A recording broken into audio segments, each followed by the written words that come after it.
Welcome, everybody, to this week's episode of Ghostlight. I'm joined today by a friend of mine who we've been moving around in the same circles, but actually haven't sat down for a long conversation. So I'm really looking forward to having Michael Thatcher join me today. Michael, welcome. Thanks so much, Ben. Yeah, pleasure to be here.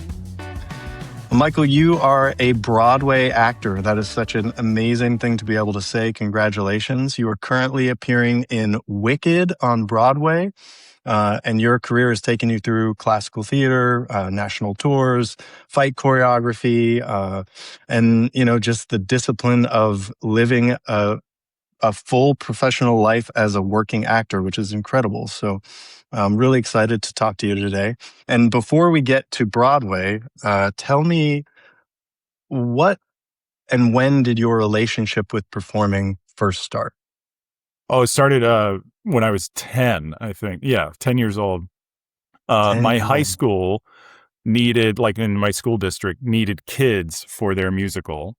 They were doing the Will Rogers Follies, and so there were, kids parts in that. So they auditioned the elementary schools in my district, and my music teacher reached out to my mom and said, Michael can sing, right? And my mom was like, yeah, I've heard him sing. And my music teacher goes, no, Michael can sing. He should audition for this. And so I did. I was just like, at that time playing baseball, and I liked music class, but I didn't think much of it. Other than that, just enjoying it. So I auditioned, I got the part, and then the rehearsal process, the show, bit by the bug, is a phrase that, definitely happened with that. So ended up doing all the shows, I could through high school, and then, went from there. Was that a program just inside of the school itself, or did you go to like extracurricular stuff as well? No, I never like auditioned professionally as a kid. I just did the shows at school, and that was the best. Like I enjoyed that so much, so just stayed there. And your undergrad, what was that degree in? So I was in music. So I got through high school doing all the musicals and also being heavily involved in chorus and singing. That was my main thing. And at the end of high school, I thought, I want to be exactly like my high school music teacher. Like I'll be a music teacher and I'll direct the musicals and do that, and hopefully maybe audition for some things here and there. But that's what I thought I was going to do. So I got a Bachelor of Music degree in vocal performance from Westchester University. But while I was there, the theater bug never let loose. So I worked with the theater department there and just realized, oh no, I need to go into theater. So I actually started as a music education major and then went to music, vocal performance with elective studies in theater. That's my degree. Okay. Yeah. Okay. And at what point did you realize that you wanted to get more actor training? What did you have what was the journey that brought you through Houston, or brought you to Houston? Yeah, I was having around junior year of college, I was having a bit of an existential crisis because I realized I don't want to be a music teacher. So I have so much respect for music teachers, but around junior year is when you start observing classrooms and doing methods and all this kind of stuff, and just like, daily planning and all that kind of stuff. And I thought, this is not what I want to do. I thought that was it. Like, that's what I thought I wanted to do. And I realized, no. So around that time, I met with the head of the theater department, Bob Bittner, and he said, I had been doing most of the shows in the theater department, and there was an okay relationship between the music department and theater department. So it was kind of great that they welcomed me with open arms. And he said, you're pretty talented. I think you could go into this as a career. You should get more actor training. So that's when the world of getting an MFA was opened up to me. And so I started working with another professor of mine, Emily Rogie. She helped me prepare for URTAs, and I went through the whole audition process. And through that long, extensive process, ended up going to Houston. And it was, my thought behind it was, okay, I have the music, like I have that degree, I have that talent, that skill set. I do want to improve as an actor. So picking Houston, where at Houston, we don't do any musical theater really. It's all acting. It was the first time I really dove into Shakespeare, Tennessee Williams, Ibsen, all that kind of stuff. I had never Yeah. done any of that before, and I loved it. Absolutely Mm. loved it. So, what skills or what lessons would you say you learned during that 2-year intense program that translated into your career trajectory? I mean, like when you look back on it, are there things that you're like, oh, learning that lesson was was really essential? Yeah. Well, collaboration, first of all. I mean, we have ensemble training in grad school, and just that sense of building a show together, I really came to admire and love, and that's what I Hmm. seek now. I mean, we'll get into Wicked in a second, I'm sure. But along with that, it was the tools that we learned there that really, I think, helped me make the leaps and bounds that I did in my career, especially in musical theater a little bit. Like I come at it not as a singer anymore. I can sing, but I am an actor that Mm-hmm. can also sing. Mm-hmm. That kind of skill set, I really think helped out from Houston. Also, just the onslaught of assignments we had. um, Yeah. it was never ending. So, the phrase that I loved coming out of Houston was challenge and support. And so, I really do. Everything I see is like a challenge that I want to kind of overcome, and that's kind of how I got through grad school. Honestly, was like taking every challenge and trying to, conquer it. Um, and that kind of has led into my, auditioning and career trajectory, I guess. Yeah. What was the hardest part of grad school? Oh man. uh Honestly, this is kind of a joke, but honestly, a little bit real. I love dramaturgy, but we had a dramaturgy class on Fridays from 2 to 5. So it was the end of our Yes. week, getting through that class where I'm a person that likes to get on the mat. I'm a person that likes to move, Hmm. but sitting there and like talking theory and all that kind of stuff, that was a hard thing to get through for sure. I appreciated that class very much, but that was tough. Especially Um, the placement at the end of the at week, the end of the week, 3 hours. in Houston, so it's like hot, and you're sitting there, and I'm like trying to just stay awake sometimes. But no, Yeah. no, that was tough.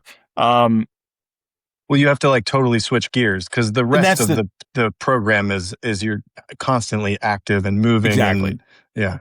exactly. We're on our feet the whole time. So yeah, that Hmm. was so kind of in a joke way. That was the biggest challenge, I think. Um, but other than that, no. One thing that I'm a little proud of myself that I did was ever since I started doing theater in high school, other than when I auditioned as a kid, but in high school, in college, even at the start of Houston, I've always looked a little bit older than my age. Hmm. So I was always playing the dads, the older parts, I Right. was never playing the young lead or the romantic lead or anything like that. So, I mean, even I think it was high school, I was a sophomore and I was cast as, the dad in an Inspector Calls, and my director goes, "Can you grow a beard?" And I was like, "I don't know." So I tried and I did, which was great. But then we like grade my beard. So like I've been doing that ever since I was 15 years old. Right. And my first year at Houston, I played older parts. I played Duke Senior and As You Like It, and I played I forget what the part was in um oh god, I forget the show too. Wow. I'm a new dad, by the way, so dad brain is happening right now. I know. There's Um, like we're gonna have to split the episode into like yeah. two because I need to hear like life before and life after and how those are different. Oh, very different. That's for sure. Very Very different. different. Yeah. But anyway, so Congratulations, by the way. thank you. Yes, Yeah. thank you. She's 12 weeks old today, which is I, just crazy. yeah. It Um, is an amazing wild ride, and the yeah, first time is like mind blowing. You're like, it's what wild. is going on? So wild. It's amazing though. But anyway, so going back to so what I wanted to do going into my second year was like, I want to play the leading man in one of the shows. Like that was what I was so determined to do. So the first show of the fall was the Bow Stratagem. Mhm. Um, and so over the summer while I was away, I got the script and I'm the part that I wanted, Jack Archer. I memorized the entire part. I like got it fully on its feet and ready so that when that audition happened in the fall, like how could they give it to anybody else when like I'm the guy? Like that was Yeah. my mentality going into it. And that's exactly what happened, which was great. And even Adam Noble, who directed that show, he said multiple times, he's like, when you first like came into the room, I was like, no, that's not the guy for the lead part. And he goes, you gave me no other choice. It had to be you.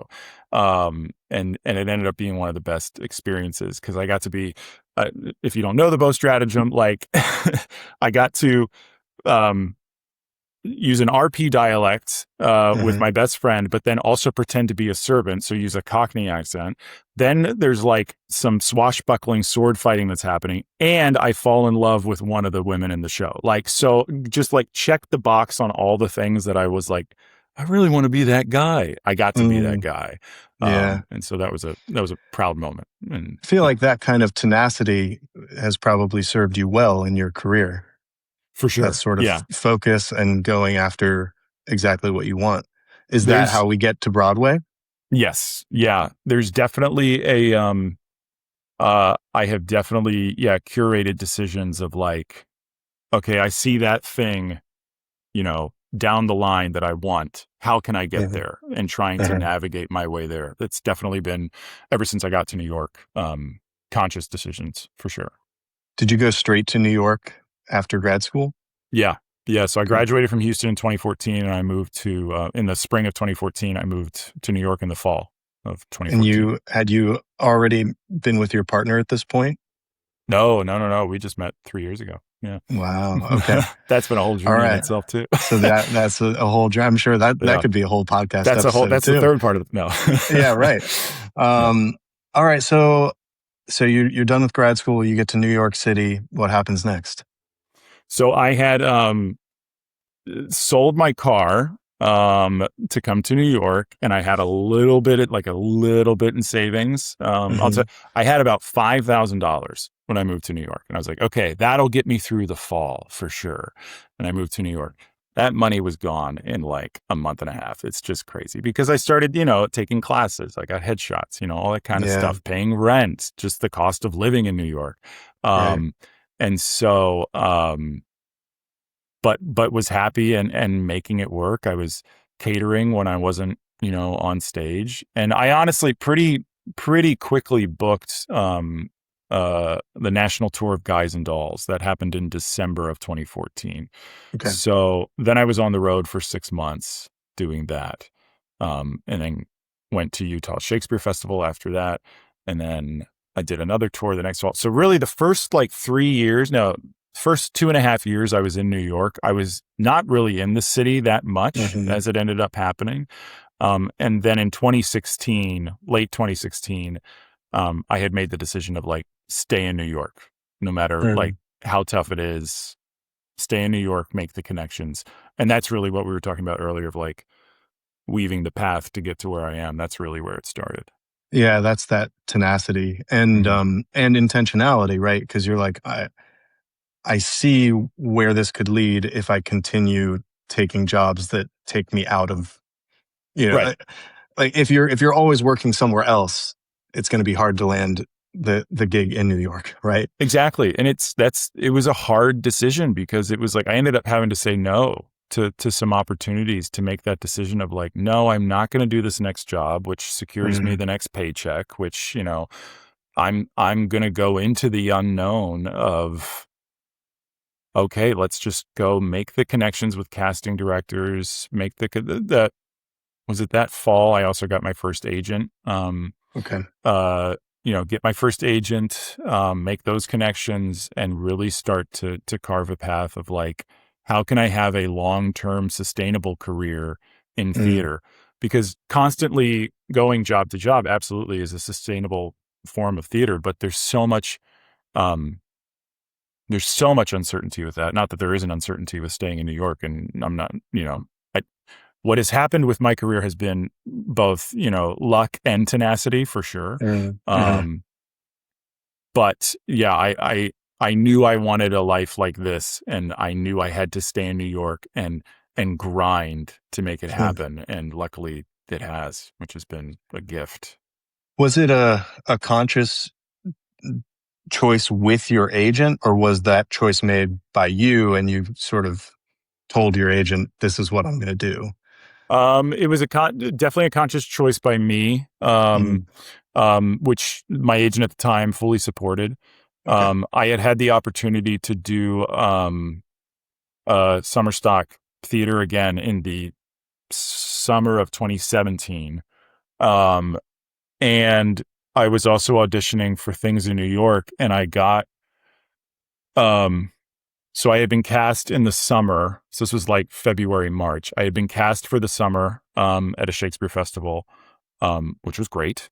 Mhm. But then I also was auditioning for things in New York, and I booked the, Shakespeare in the Park here in New York, through the Public Theater.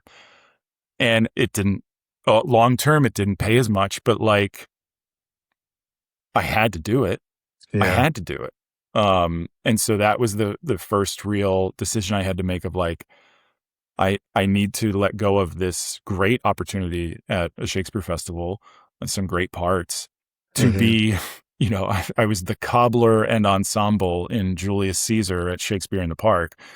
But that was really the start of like, I was working with Corey Stoll, Elizabeth Marvel, John Douglas Hmm. Thompson, these like stalwarts in, but if you don't know those names, you know their faces. And they're Hmm. like, they are the New York Shakespeare actors that like, I would love to become. I would love to be just like them someday.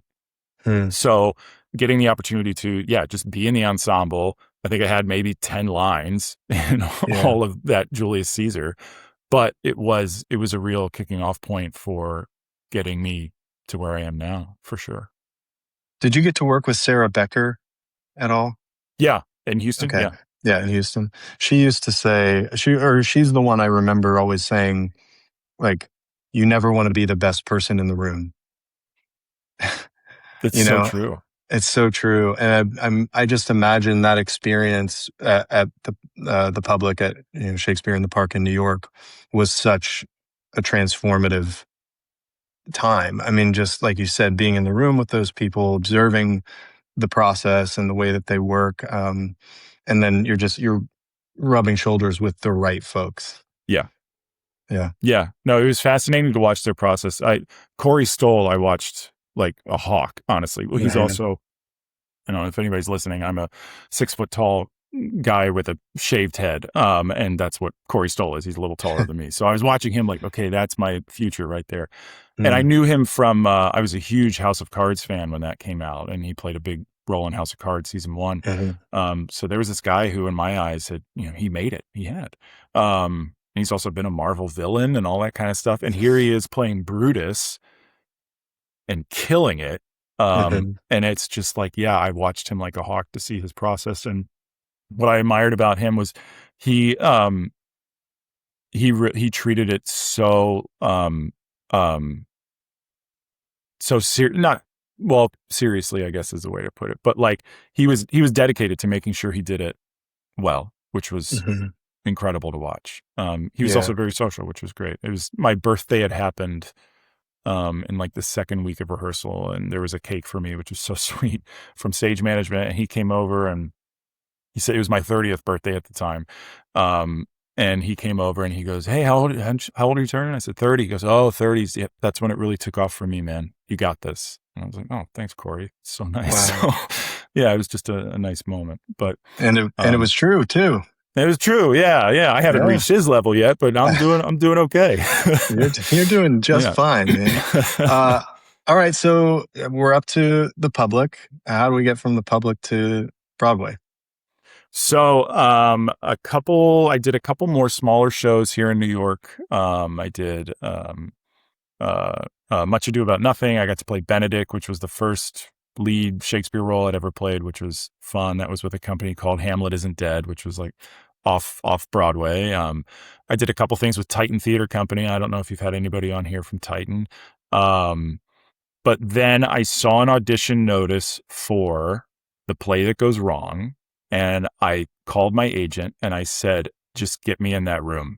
Get me in the Mm. room. I promise I'll get a call back. And so that's what happened. I got a call back. Now, this was for the national tour of The Play That Goes Wrong. They had started to audition it. It had been on Broadway for like 9 months at that point. Mm-hmm. So went through the whole audition process, which was, back that was before self tapes. Wow, I feel so old. I went into actual room to audition. Everything is self tapes now in New York. Just if anybody was curious, but I went into the actual room. Then I got the callback.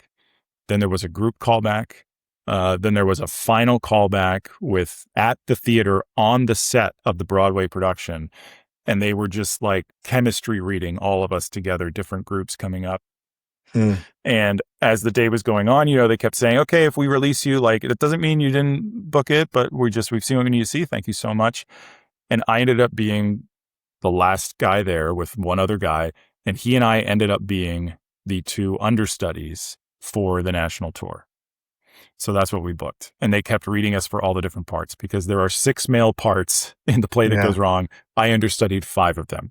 Oh. So I booked that, which was amazing. That was in like May of 2018. Mm-hmm. Rehearsals were going to start in September of 2018.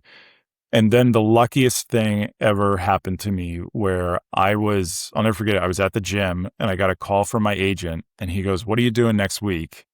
And I said, "I don't know, just, I might go to home, visit family." He goes, "No, you're not." He goes, "You're going to start rehearsing for Broadway." I was like, "What?" So the Broadway cast had approved of some vacations and they needed more coverage for their cast. And so because they had cast me as the understudy in the national tour, they thought, well, let's just bring this guy to Broadway. He can start to rehearse it and then cover some of these vacations later in the summer. So it was the luckiest thing to happen. I still can't believe that happened. I never auditioned for the Broadway production and here I was in it.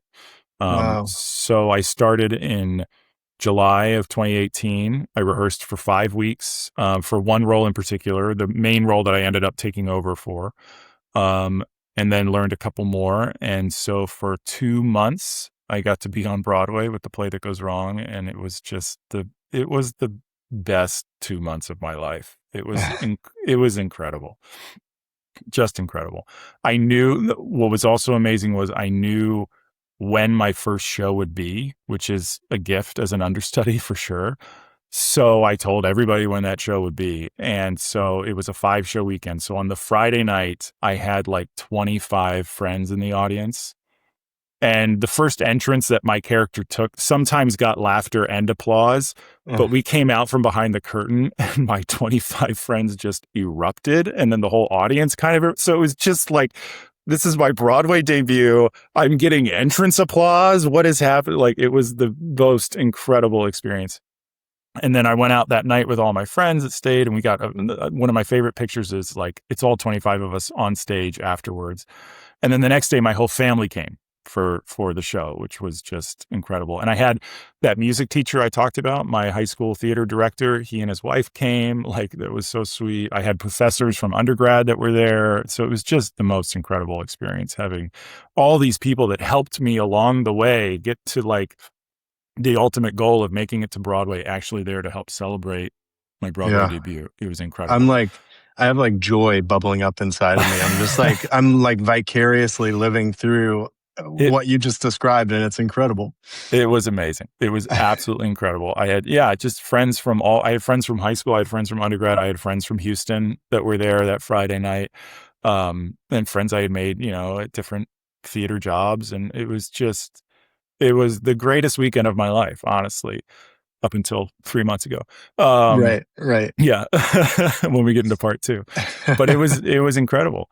So yeah, I got to do the 2 months on Broadway, and then I did the tour of the play that goes wrong, national tour, up until the pandemic hit. Okay. Yeah. So it was, I'm guessing it had planned to run longer, the tour, and then that's what shut it down. Yeah. We were only scheduled to do about 10 more weeks, but, yeah, when we shut down in March of 2020, we had 10 weeks left on that tour, but still pretty wild when that happened. So what was your experience of COVID? How you're in New York, so that must have been, a little different than mine. Well, at the time, it was pretty wild. So at the time, I didn't have an apartment in New York. I had been on Okay. tour for a year and a half, so I gave up my place. So I did want to come back to New York. My partner at the time, she owned an apartment here. So I wanted to get a place here. So I was in New York the whole time. Hmm. And it was depressing and Yeah. sad. And I lived right near Presbyterian Hospital up in the Heights, and it was just like sirens all the time for the first few Hmm. months, which was just crazy. It was insane.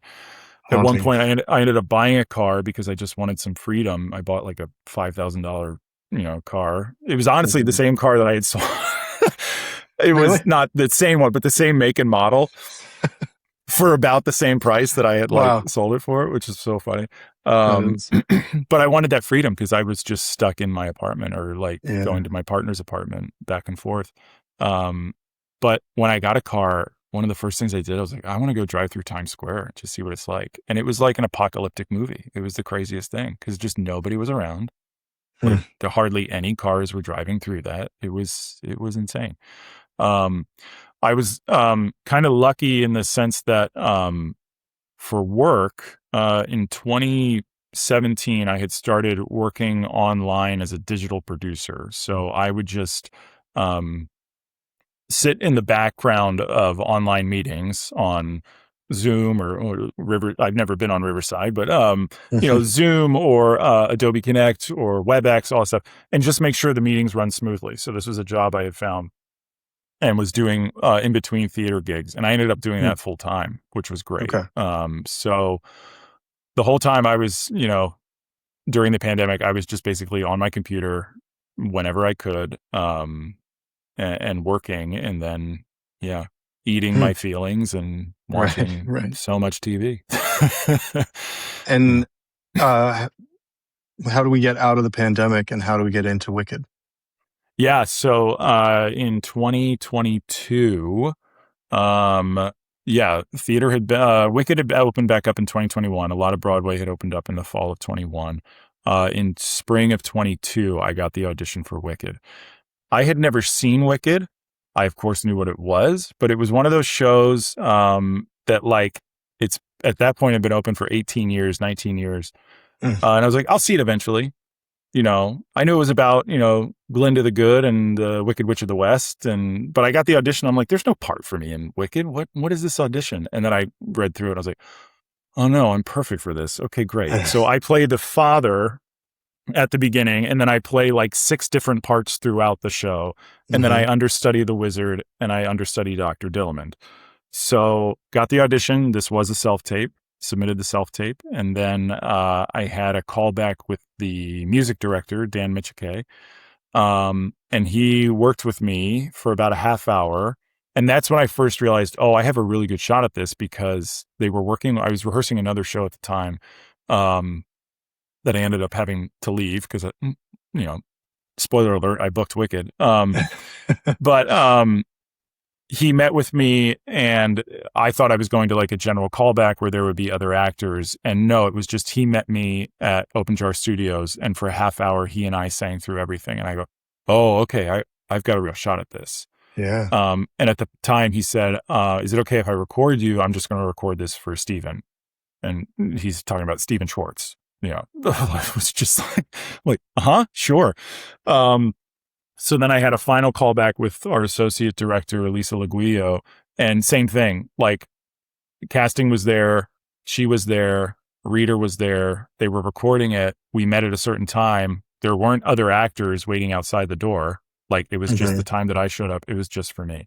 So I used our training for sure. I found bootlegs online. Not that I support the use of bootlegs, but I watched as much as I could, and Yeah.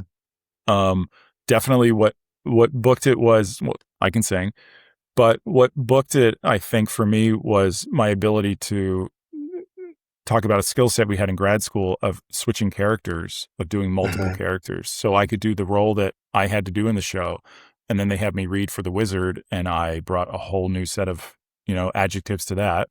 And Mm-hmm. then so there's what I use the most, adjectives probably. Yeah. Um, And then I had to read for Dr. Dillamond, who uses an RP accent, and not going to lie, crushed that. So I think that's what booked it for me of like, okay, not only can he sing, but he can act these three parts very differently. I'm fairly certain that's why I booked the show. Also, the character I So play in the costume design has a shaved head, so that really helped that I already had that. that didn't hurt anything, Didn't right? hurt. Didn't hurt. No. Well, okay, so tell the listeners who don't know about the adjective work. How would you describe it? Yeah, I mean, I hope I don't get this wrong, but at least the way I use it is that, or what I've, butchered it up to be for me is that every character that I play at least has three adjectives. If you think of a tripod can't stand on two legs. It needs three. So to find three different adjectives that aren't similar to each other, so that the tripod can stand up, sturdy. That's what I use it for. So Okay. I don't even remember what adjectives I had when I was auditioning for that, but I had three separate adjectives for each of those characters. And yeah, it helps me stay in a lane a little bit. I think that's what I use it for the most. And to make sure that, like, I didn't want the wizard to be anything like Dr. Dillamond. Like, I wanted to make sure, and even to this day, I was the wizard last night, which is so fun. They are vastly different characters in what they do, obviously. And but because they are both older authority figures in Elphaba's life, and so is the father that I play the father. Like, I want all of them to be very different. So adjective work just kind of helps me stay in that lane. Yeah, absolutely. Well, so tell me a little bit about the practical side of building a career. I mean, what were the ups and downs, the highs and lows? I imagine that being on Broadway is a new tier of pay and predictability. Yeah. Yeah. Yeah, there were times in New York, my rent when I first moved here was $700, which, like, okay, $700, but I was in a 3-bedroom apartment. But there were a couple months where I was scraping by to get that $700. There were times when I was, like, I used to make a giant pot of turkey chili at the beginning of the week, and that's what I would eat for most of the week because it was as low cost as possible as I could get while still getting some good sustenance. There were some very, very lean times. Yeah. I did a production of A Christmas Carol. This is 2016, with Titan Theater Company, and they rehearsed at night, which, okay, fine. Except my job at the time was catering, which helps. There's a lot of actors that cater because you can kind of make your own schedule with it or accept whatever jobs you want. But most of those jobs happen at night. So I'd had a little bit of savings, but rehearsing that show, I blew through the little savings I had, and I was coming into 2017 with hardly any money and just kind of scraping by. And that's when I found that digital producing job that I could do from home. So there were some lean times, but yeah, now flip to the other side of, like, it's just crazy. I mean, I hit the jackpot, honestly. The actor lottery of, like, I'm in a Broadway show, which, yes, it's very nice pay. It's not crazy. Nobody think that I'm like, but it's very nice pay. And I'm in Wicked, which has been open for 22 plus years. With the movies having just come out, like, Wicked, knock on wood, isn't going to close anytime soon. And the contract that I'm on is called an end of show contract. So I can stay with the show until it closes. And the miraculous, again, like, I am the luckiest guy on Broadway, honestly, because there are a lot of students in the show, in the ensemble. So they eventually could age out of their part. I think when I started, I was 35 when I started at Wicked, and I was the youngest guy to play my part. I was only the 5th guy to ever play it full time. So these guys that have done it before have stayed for a long time. Yeah. So not only am I in a long running show, but I'm in a part that I can age into for the next 10 years if I wanted to. It's just such a gift. So yeah, sustainability, which is something that I'm sure all theater artists never, assume they're going to have. I have Right. it. It's just wild. Yeah. That's amazing. That's Yeah. amazing. Um, and how has life changed for you having become a father 3 months ago? I mean, let me ask it this way. Describe a typical week before you had a child. Sure. Yeah. As a Broadway Um, actor, what's your typical week like? so Monday's off, week starts on Tuesday. I would go to the gym. I would take class still, scene study class, because we can get into this too, of being in a long running show. I'm doing the same thing every night. So I would take some class. I would go to the gym. I would, make all my meals Mm-hmm. when I was about to eat them. I would, socialize a little bit more, go out after the show sometimes. Mm-hmm. But yeah, that's all changed big time. Yeah. What what's what has changed for you primarily in outlook? I mean, like how are things different? How are you thinking differently now, having, I don't want to say just started a family, because you had a partner before, and Yeah. that's also a family, but having expanded your family by one, what's changed in your kind of thought process? Well, it's funny. I met Lily, my fiance, about 6 months into Wicked. Um, and again, I had this long running opportunity to just stay in a show and have some stability. And I knew within the first couple months that Lily was the love of my life. Mm, So I kind of made the conscious decision of like, you know what, let's do Wicked every night and let's focus on the personal for a little bit, which I hadn't uh-huh. really been able to do before that, or just, I'm sure I could have, but I didn't. Yeah. Um, and so we built our foundation. And then like a year and a half ago, we decided, we both wanted to have children. We're both in our late 30s. So we wanted to Hmm. start trying, and that took a little bit of time. And then finally last summer, she was pregnant, which was amazing.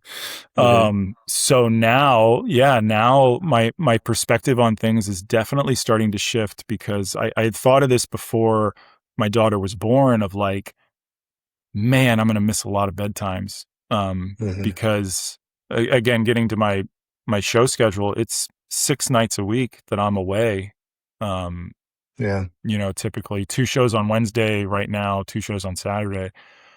Um, so that's a lot of time away. So I've told Lily, my fiance, like, I think I've got 5 more years in Wicked, because once my daughter goes to kindergarten, like, I don't want, if she's gone all day at school and then she comes home in the afternoon, I'll get to see her for 3-4 hours, and then I have to go to work. Like, that's not going to be sustainable for us, for my heart. Yeah. So yeah, my views are starting to shift in these first 3 months that she's been alive, of like, okay, we got to start thinking of some other avenues here. Right. Because as wonderful as this job is, and as nicely stable as it is, I don't want to miss out on so much. So, and there are other dads in Wicked that have been great and giving me all sorts of advice. Um, uh, and they've been doing it. So it could be possible, but yeah, we'll see what happens. But she's What do only three you months old right now. So what do you find? Yeah, right. You've got some time to figure things yeah. out. But tell me, what have they been saying? I'm out of curiosity. What advice has been helpful for your thought process? Um, the, what did he say recently? We were just talking about, so my buddy Dan Gleason, who's in the show, we sit next to each other in the dressing room. He has he has 2 daughters, a 3-year-old and a 1-year-old. And so, yeah, he's been a great resource, but he's told me, like, it gets harder and harder, because the 3-year-old is now starting to, like, put up a fight when he leaves, and like, Uh, no, daddy, don't go. So just, he's been telling me stories of that. Um,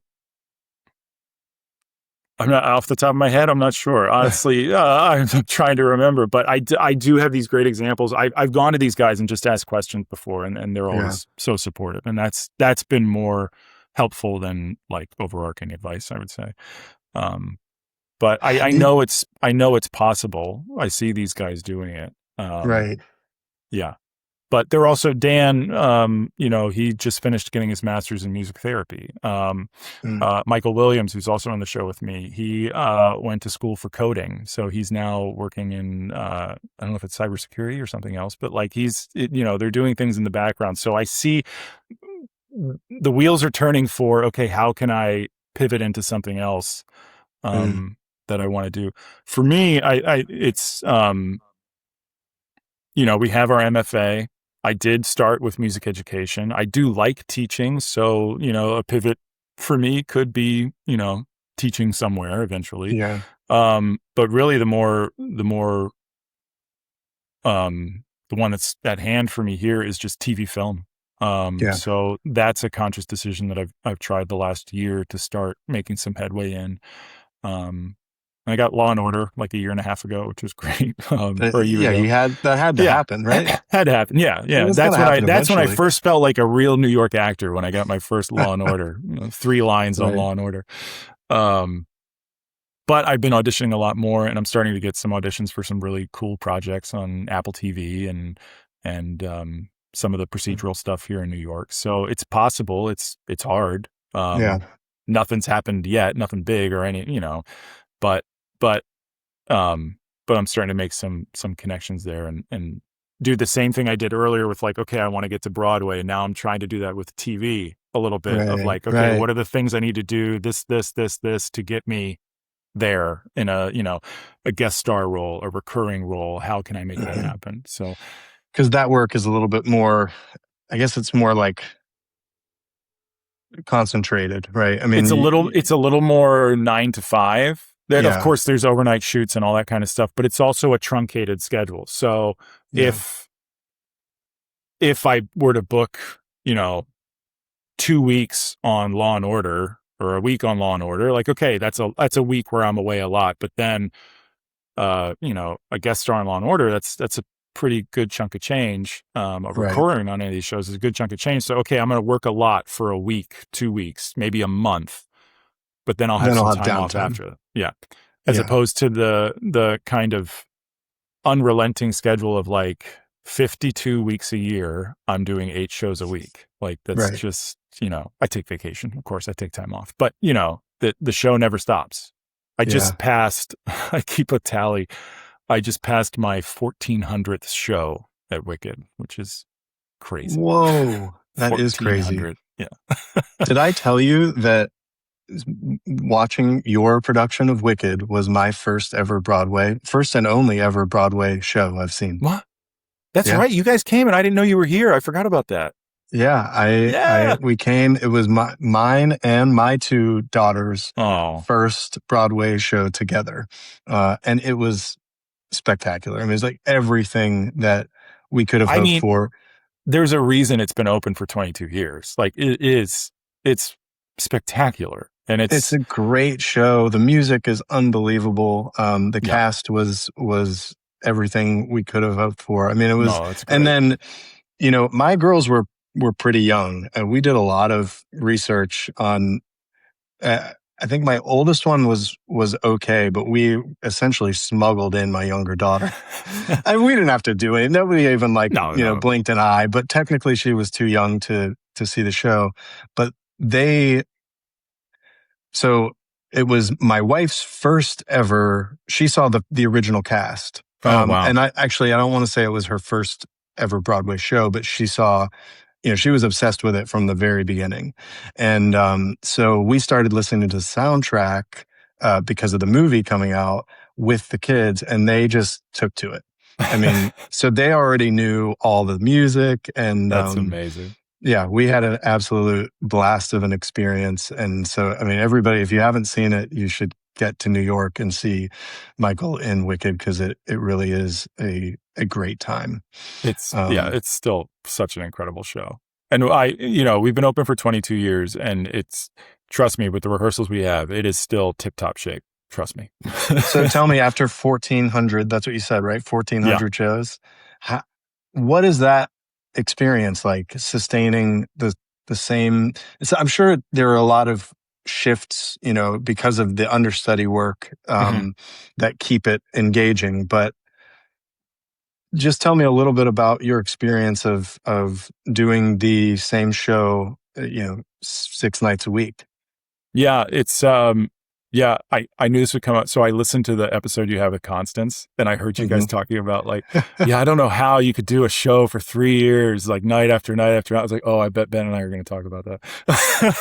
And it's true. It's tough. It is a skill set that I really had to learn. Honestly, you're not born with it. That's for sure. Because it is the same thing every night.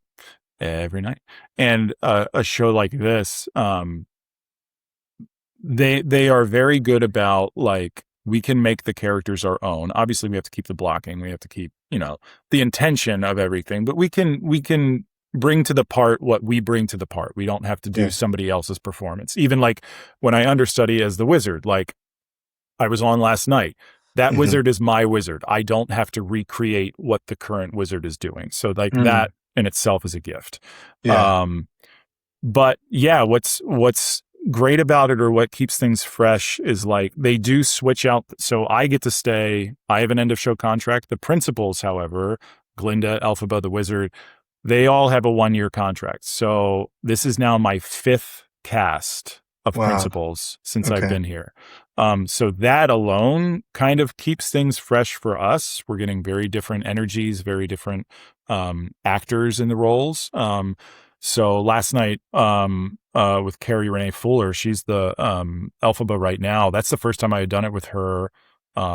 She was a standby last year, so it had been over a year since I had done that with her. And so just the energy of like us working together on stage for the first time. We never rehearsed together, so it's just kind of, it's so fun. Honestly, you never rehearsed together? Not really. No, not like. We have understudy rehearsals where I will rehearse with the other understudies, but we never have really a rehearsal where like I'm playing the wizard up against Elphaba, our main Elphaba right now. Like that rarely ever happens. So it was fun getting to work off each other for the first time in a long time, and yeah, so that was a blast. That helps keep it fresh. The ensemble cast is constantly changing, just like with swings and understudies being on all the time. So that helps to keep things fresh. But I'm not going to lie, there are times where like I have to go get off autopilot. What are you doing? Stay in the moment. Right. Come on. Because, and especially the last 3 months since I've had my beautiful daughter, like I'm tired. And so, it's staying present in the moment is key. And there are fun little bits that I do with other actors backstage and all that kind of stuff. It keeps it fresh, of course, all that kind of stuff. But there was a moment a year and a half in where I literally got caught in front of 2,000 people, being on autopilot. I was a year and a half in, so it was probably 500 shows that I had done at that point. I was in the middle of one of my scenes, and I went into the white room. I lost my line. I could not think of the word innovate. This remarkable innovation. That's the line that I had. I could not think of the word innovation.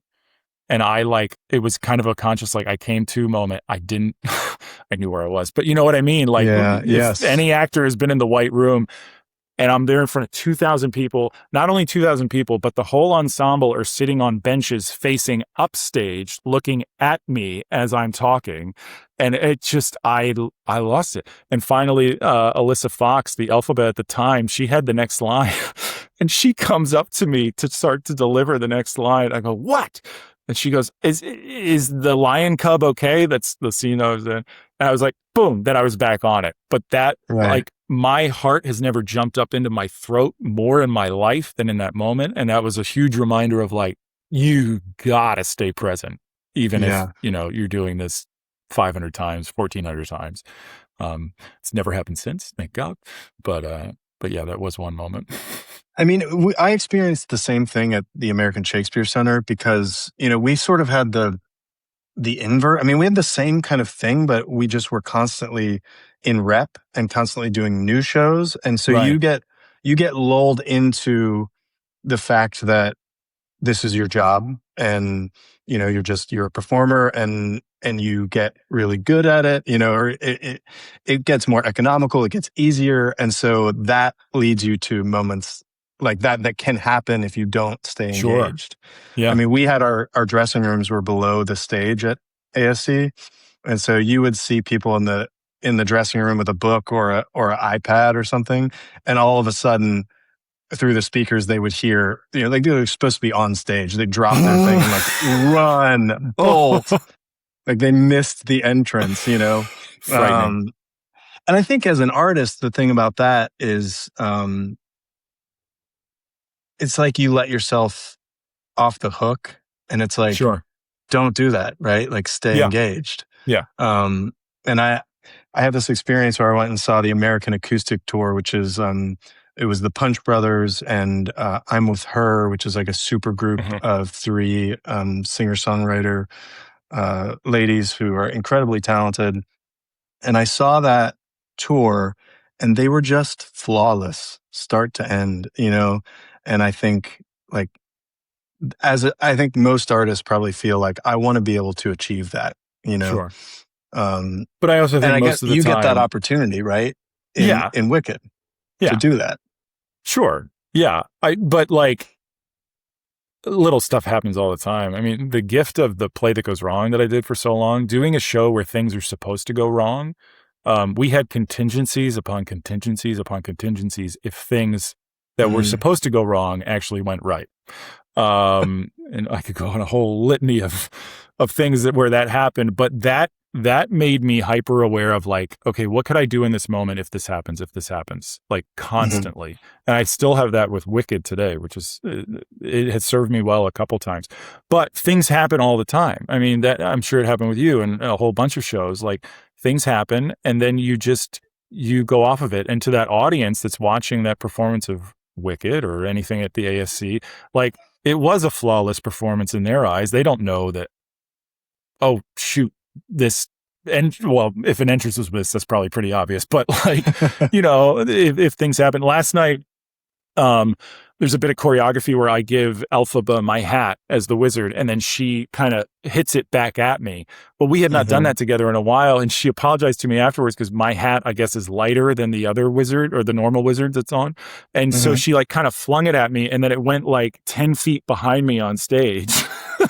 And so in the middle of my song, I had to go get that, play it off, brush it off, and then put it back, and just have a moment. And the audience doesn't know that was a mistake. It wasn't, but it's a fun live moment. There's always little things that happen. There's always little things that go wrong that like the audience will come see Wicked and go, oh my God, that was a flawless performance. But no, like little things happen there and then. But that's what makes live theater so great. Like, we did have one of my favorite moments that had ever happened was a missed entrance at Wicked. So I'm the father at the beginning and I come out and, Glinda says she had a father and she had a mother. And then the mother and I have a little duet together. The mother didn't come out. So I like the line that I sing is how I hate to go and leave you lonely. And then she says, that's okay. It's only just one night. And then I say, but know that you're here in my heart while I'm out of your sight. And so she didn't come out. So I just switched the pronouns in it. And I go, how I hate to go and leave her lonely. And then I sang her line. That's all right. It's only just one. But it was, that was some the audience smart didn't know. They didn't know. And then she came running on right at the end of it. And we had a moment together. I don't know that I would have been able to come up with that on the spot. Again, the contingency thing, I had only done that because in rehearsal, that had happened very briefly. And I go, oh my God, what would I do in that moment if she doesn't come out? So I had pre-planned that, luckily. That's smart. And that's, again, doing the Play That Goes Wrong. You pre-plan, okay, what will I do if this doesn't happen? I still do that to this day. Yeah, that's smart. Nerve-wracking in the moment. Nerve-wracking. At least I have an idea of what I might be able to plan. Well, look, we're pretty much out of time here, which is, it just means that I need to have you back on because I feel like there are 3 or 4 different threads that we didn't even go down. Oh, I'd be happy to anytime. Okay. Yeah, I agree. Yeah, I feel like I can't believe it's 55 minutes already. I can't believe that flew by. Yeah, it really did. It really did. I wanna check back in with you. Will you come back on the show sometime? Anytime. Yeah, this is fantastic. Great. Well, thanks, Michael. And thanks, everybody, for tuning in. If you haven't got to see Wicked on Broadway, highly encourage you to get out there. Is there a place where we can find you online, Michael? I'm on Instagram at Thatched44. Yeah, that's pretty much the only one I do. But yeah, yeah, find me there. Thanks again. All right, thank you.